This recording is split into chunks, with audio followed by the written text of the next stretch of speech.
অনুরোধ করে আমি আপনাদের সন্তান হিসেবে আপনাদের কাছে হেলাল ভাইকে 12 তারিখ জয়যুক্ত করার জন্য আমি আপনাদের কাছে আমার মা বোন ভাইদের কাছে হাত তুলে অনুরোধ করছি।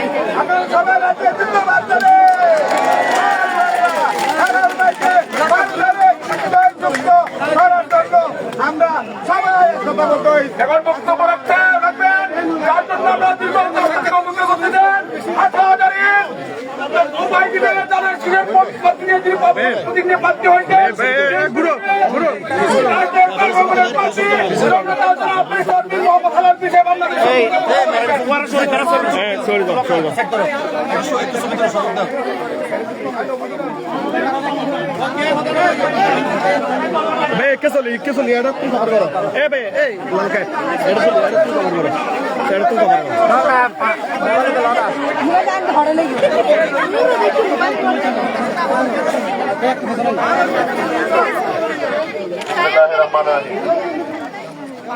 প্রথমত আজকে এই প্রধান বৈঠকের উপস্থিত সম্মানিত নেতৃবৃন্দ, সমাজের শ্রদ্ধাবৃন্দ সহ এলাকার মুরব্বীগণ, আমার দলের নেতাকর্মী এবং আমার অত্যন্ত সম্মানিত এবং শ্রদ্ধেয় এলাকার মা বোনেরা, আসসালামু আলাইকুম।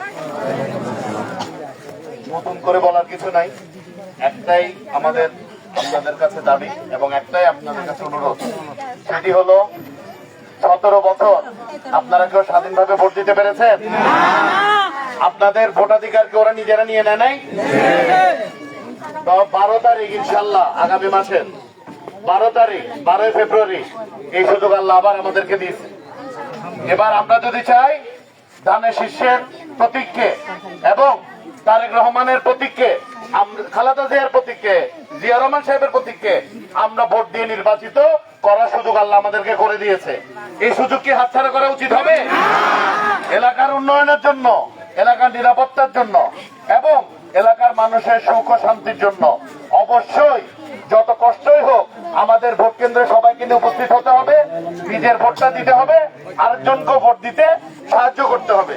ইনশাল্লাহ আপনাদের পাশে এলাকার যারা মুরব্বী আছেন, যারা বিএনপি অঙ্গ সংগঠন নেতৃবৃন্দ আছেন, তারা আপনাদেরকে সহযোগিতা করবেন। যারা মহিলা দল করেন তারা সহযোগিতা করবেন। যারা আমাদের নেতৃবৃন্দের বউ বাচ্চা আছেন, মা আছেন, খালারা আছেন, তারাও আপনাদেরকে সহযোগিতা করবেন। ইনশাল্লাহ আপনারা সবাই যদি দলে দলে 12 তারিখে একটি উৎসব মুখর পরিবেশে নির্বাচনে অংশগ্রহণ করেন, আমি বিশ্বাস করি অন্য সব প্রার্থী মিলেও ইনশাল্লাহ ধানের শীষের প্রার্থী 10 ভাগের 1 ভাগ ভোটও।